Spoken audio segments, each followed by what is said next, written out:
Distinguished Toastmaster Bill Marlowe is the past District 37 Director for the 2018-2019 Toastmasters year. On May 1, 2020, Bill celebrated his 10-year anniversary as a Toastmaster.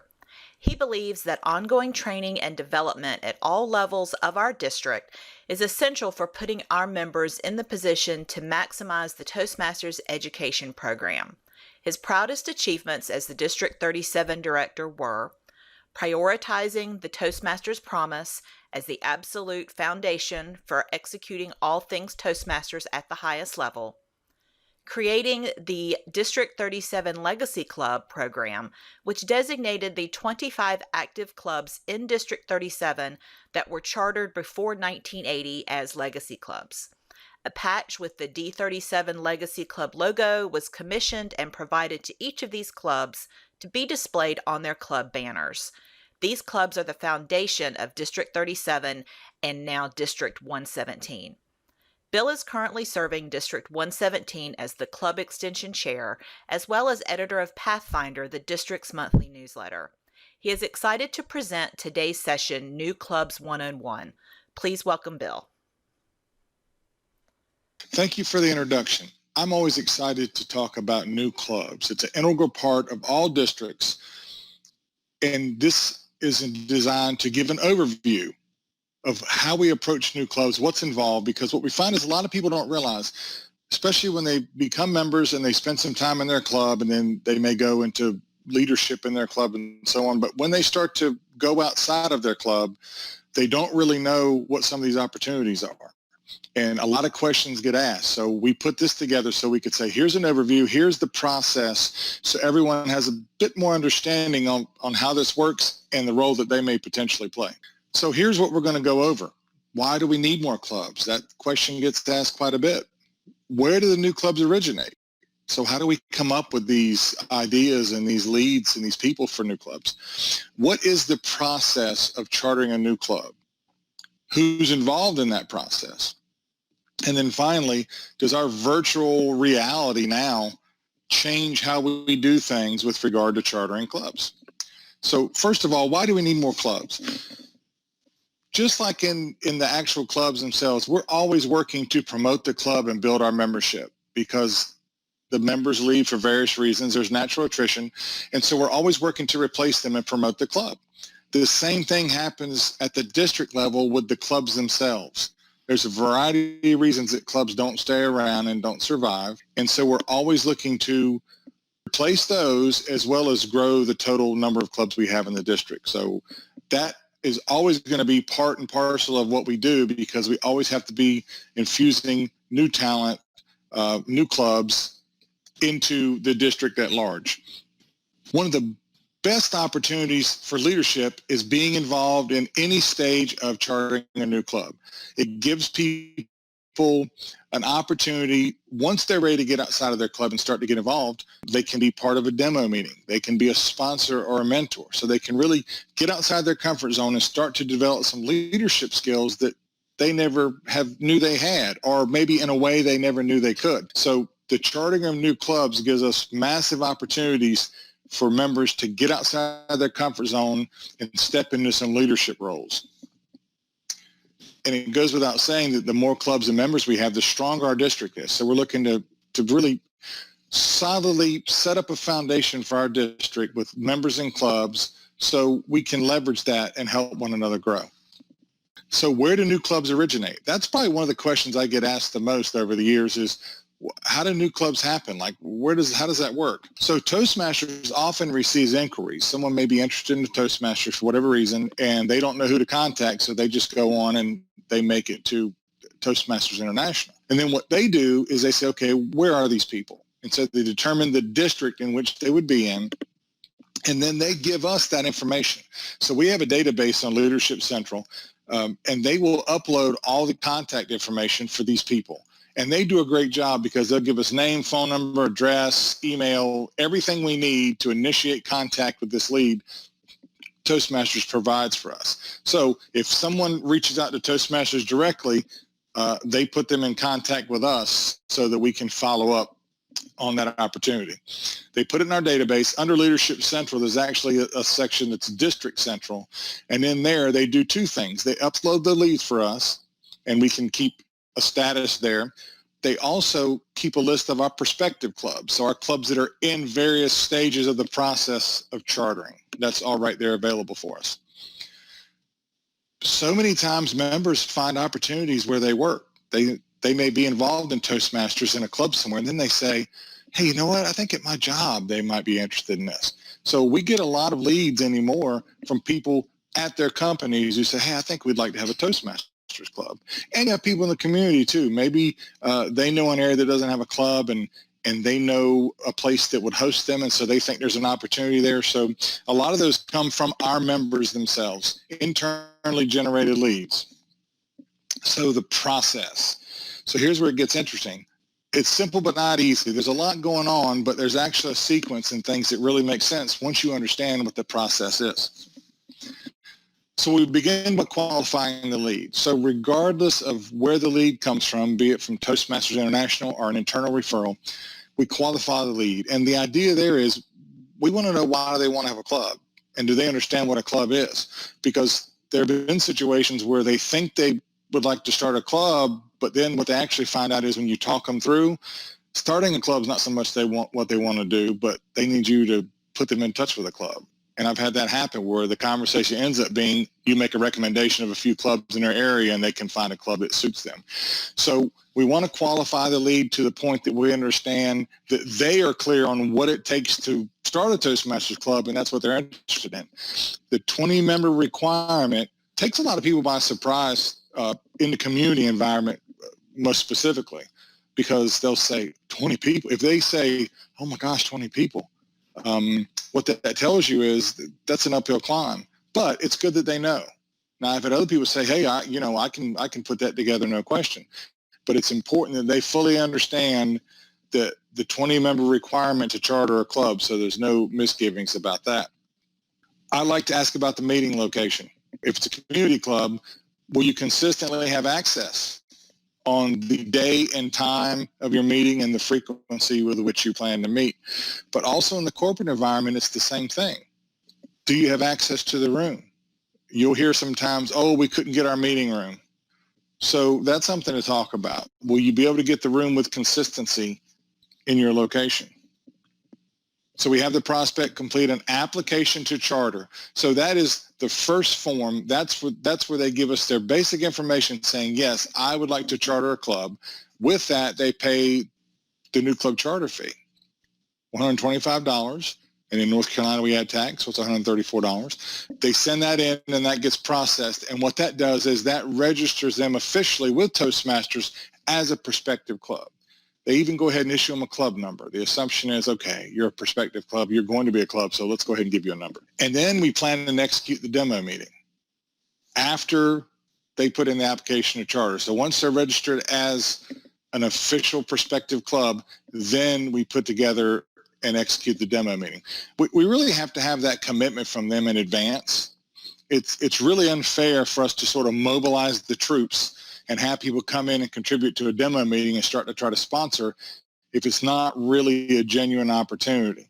So we use their willingness to submit an application to charter and pay that charter fee as saying, okay, these people kind of put their money where their mouth is. They want to do this. They're committed. They've actually put money out to demonstrate that. So now, yes, we can work with these people, and we can ask our members in our community, hey, help us with this, because listen, they've submitted an application to charter. They really want to do this. So we have to have that, because in the past, sometimes we didn't, and we end up chasing a club that really never can exist because nobody really wanted to make the commitment. So we just have to do that.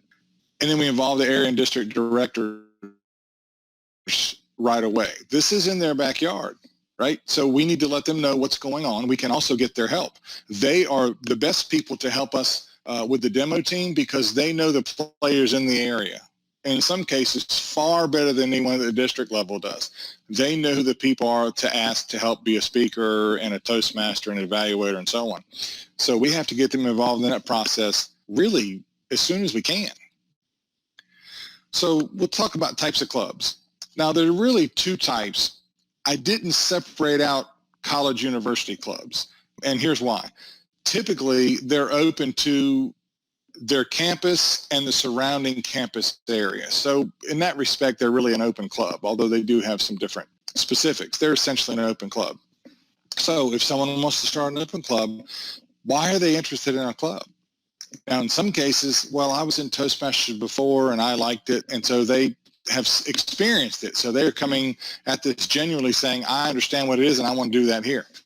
Other times they just sort of heard about it and they're not really sure. So we like to talk them through, why do they want to start a club? To make sure that a club is really what they want to do. And you hear all kinds of interesting reasons. Some probably really legitimate, and some like, ooh, that's kind of interesting, but we want to know what that's all about. Ask them how they're going to promote the club. This is unbelievably important for community clubs because it's that much more difficult. How are they going to promote the club? So if they're going to submit their application to charter, we're going to do a demo meeting and we're going to go in there and get this done. How are they going to promote the club? How are they going to get those 20 members? That's a question that catches people by surprise often, because since they don't know what's involved, they didn't think about that. And so that's important for us to talk about. How will they do that?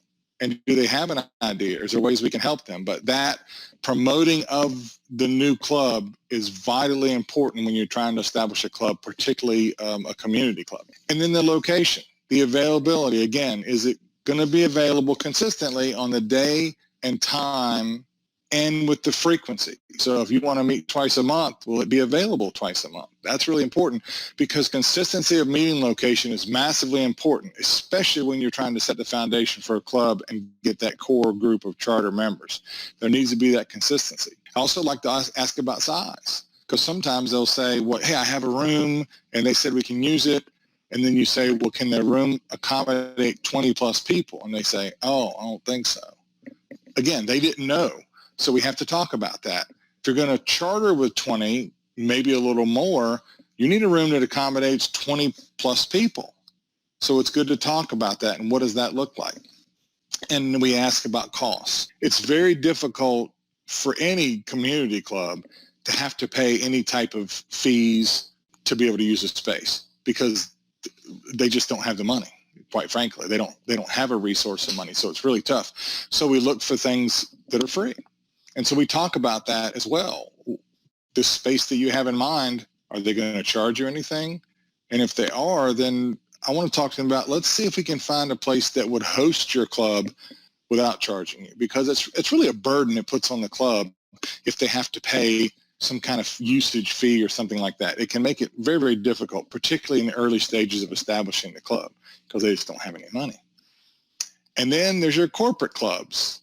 Probably the fastest growing segment of Toastmasters clubs now. I think people in these companies are really understanding now that what Toastmasters provides them is something that they'd be hard pressed to create themselves through an HR function.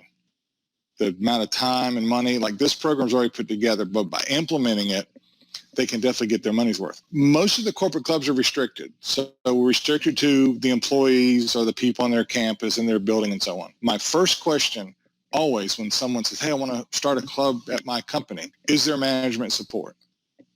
Because often that will be a determining factor in the success of the club, or even the opportunity to actually start the club. Does management support it? Because here's the reality. If people feel like they can't leave their desk for an hour meeting every other week because their manager's not on board, chances are they won't do it, or they certainly won't do it with any consistency. Now, management support doesn't mean that they have to actually be involved in a club themselves. Some choose to do that and some don't. But we at least need to know they support this effort, that they realize there's going to be value in allowing their employees to attend this and providing the space and the time and so on. So we really want to have that conversation. The more they're involved, the better. When I was club growth director, I had a gentleman who was the CEO and his second in command. They contacted me. I met with them, and they were spearheading the effort. And this has been a couple of years back, and to this day, they're still active members in the club. That's best case scenario. It was wonderful. So make sure that there's management support. And if they're not, or if they're hesitant, they're not sure, you can offer to reach out to the appropriate manager and have a conversation, because some of their lack of support may be that they don't really understand what it is either. which is great because then you can show them the value proposition and what the benefits are going to be. And often you can turn that around. If their lack of support is just based on they don't understand, that's something you can impact and can fix that. How would they promote the club? So you'll often see, well, we have 400 employees in this building. Okay, that's great. But how are you going to promote the club? You see a lot of companies, particularly those of any size. So yes, we have an intranet and a share drive, but we can't promote it. So it's good to ask that question because they may never thought about that. They're just thinking, oh, we got plenty of people. We hold 20, no problem. How are you going to promote it? So have that conversation with them, because I've had people many times say, I don't know. Let me check and see if they'll let us promote it on the share drive or whatever. So that's a really important question to ask. And then we come to the matter of dues. How will the dues be paid? In a corporate environment, there's really two options, by the member and by the company. I'll tell you a recommendation that we make, and I've done this for a number of years. If you have a company that, fortunate for those people, they want to pay for the members to use the club, here's the recommendation that I make. And we just had this happen with a club that's chartering. The company was willing to pay the charter fee, and they were willing to pay the dues. The suggestion that I made to them was maybe let the company pay that new member fee of $20, but have the members pay the first round of dues themselves. And here's why. When the company's paying for everything and nobody has to pay up, you get 35, 40 people that are involved. I remember chartering a club at a business once. The company was paying, it was like 52 people. Ended up being like 14 people are actually interested. And that's detrimental in a couple of ways. One, if you start with that massive number of people and then it does shrink down because they weren't really serious about being involved, that affects the foundation that you're setting, because a massive dynamic is changing in the early stages of the club as far as participation. So that's problematic. The other thing that can happen is if the company's funding it and they see, wait a minute, we're paying for 40 people and only 12 are going, oh, well, then this isn't worth it, and they'll cancel the whole thing. And that's happened too. So if you have them pay the first 6 months dues, then, okay, these are the people who are committed to this. These are the people who really want to do this, so much so that they're willing to put their money on the line. And then what you can do is set some attendance requirements. And if they meet those attendance requirements, then in the next due cycle, the company will pick up and pay the dues. It's better for the company too. They're not throwing good money after bad. They're taking a benefit that they have and they're offering it to people who are going to maximize that benefit and maximize the dollars. Long term, it can go a long way towards the health of the club. Make sure somebody has skin in the game, if you will. Those are the people who are really committed. Makes things go much, much smoother as you move through the charting process and beyond. Sponsors and mentors, two unbelievably important functions when it comes to chartering new clubs. So our sponsors, they work with them from the very beginning through the time they charter, whatever period of time that may be. Now, there have been times we've gone to demo meetings and walked in and there's 35 applications completed with checks attached and ready to go. Then we've had situations where it takes 6 or 8 months. There is no rhyme or reason to it. There is no right answer. There's no specific time frame that's right or wrong. It just is what it is. So the sponsors work with them from the time we have that demo meeting through their charter date, whatever period that is, they work through that. One of the biggest impacts a sponsor can have is establishing the Toastmasters protocols and making people understand why it's important. Giving people a track to run on. That's what the protocols do. I've had people say sometimes, well, they're a little restrictive, and what they're designed to do is to give you that consistency so you have a clean track to run on. So instead of, as members and officers of a club, worrying about things like, well, how is somebody going to execute this role this time? Or what's that evaluation going to be like? And things like that.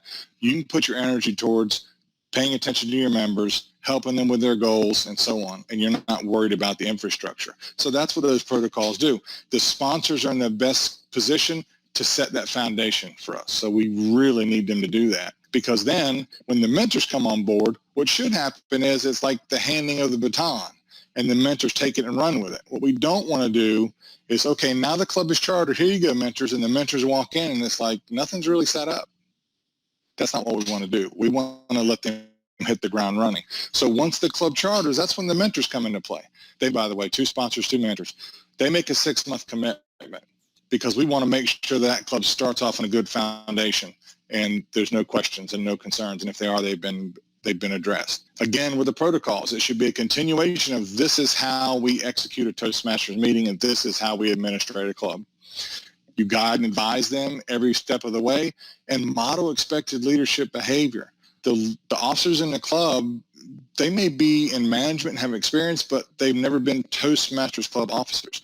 So let's model what we expect them to do. Things like, do you look and see somebody comes in who's never been here before and none of the officers are greeting them because they're just not paying attention, they don't realize? Well, you model that behavior and show them, hey, you have to be there not only to greet guests, but if you're a club officer, especially if you're the president's like the mayor, you should be there greeting all your members as they come in too. So model that behavior so that we can get that to happen. We have created in the district 2 databases. One of the biggest challenges as a club growth director is you're trying to keep a lot of information in your head. And somebody says, hey, I'd like to sponsor a club. I'd like to be a mentor. And you're like, okay. And you're trying to keep that in your mental file. And what happens is it doesn't work. And even some people create spreadsheets and stuff, but it still gets very cumbersome. So this is what we did with this. We are creating sort of a database of prospective sponsors and mentors. Now you see the mentor when we just started doing it. So our district director's name is in there just to show you how it works. But the idea is the same. If someone's interested in being a sponsor or mentor or both, we put their information in here with their full contact information. Then under area, when you go into this live, there's a drop down and pretty much every city and area in our district is represented because we want to click, okay, this is where they are. And then the last one you see there with the colors in them, we are doing sponsor and mentor training on a monthly basis. The idea being, let's get everyone on the same sheet of music. So we are sponsoring the same way with the same awareness points and the same for mentoring. So we also say, okay, this person who's expressed interest, have they gone through sponsor training? Have they gone through mentor training? Our idea being until they go through that training, we don't want to assign them to a club because we want to make sure that they are clear and understand the District 117 way of sponsoring and mentoring a club. So this database is really helpful to us to keep that all front and center instead of trying to remember it. Makes it much, much easier.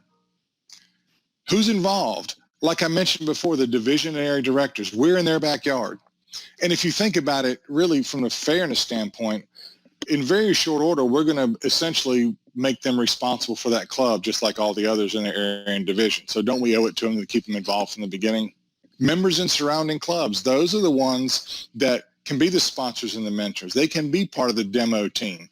What they also can do is once the club gets going, maybe they come in and give a speech, or maybe they come in and model a great speech evaluation for the continued development of the club. So those members in that area can be helpful in a number of ways for a club as it's getting established. The trio, they always want to help. Now, we're fortunate in our first year as a district that we have 3 people in the trio that they have a heart for Toastmasters. They want to help. They want to do anything they can to help people be successful. So they're a tremendous resource. Whatever you need, they're either going to help you with it or find who can help you with it. So they're very proactive that way, and we're very fortunate to have them. The designated officers in the new club. Once they decide the officer is going to be, let's get them involved in the process from the beginning. Let's help them administrate their club rather than us doing it for them. So we have to get them in the loop and have conversations to get them to understand what is involved and what the expectations are and how we can help them. This gets asked a lot lately. So now that we're virtual, how does that change things? Well, believe it or not, very little changes. We still guide and provide feedback. So whether you're doing that in person in a club or via a virtual platform, it's really still the same. We're setting expectations. We're trying to model behavior. We're giving feedback, correcting things, making suggestions, and so on. So that element of it doesn't really change. The protocols still need to be modeled and promoted. You got to guard against this casualness, because what happens is when people are virtual, now we know they might be sitting around in a t-shirt and a ball cap, and honestly, most people are okay with that. However, what we have to be careful about is we start to get lax on some of the protocols, and suddenly we don't have thank you, Mr. Toastmaster or Madam General Evaluator. We lose some of those protocols that, again, remember, those are established in the track for the club to run on. So those things are important. So we don't want to let those fall by the wayside just because we're going virtual.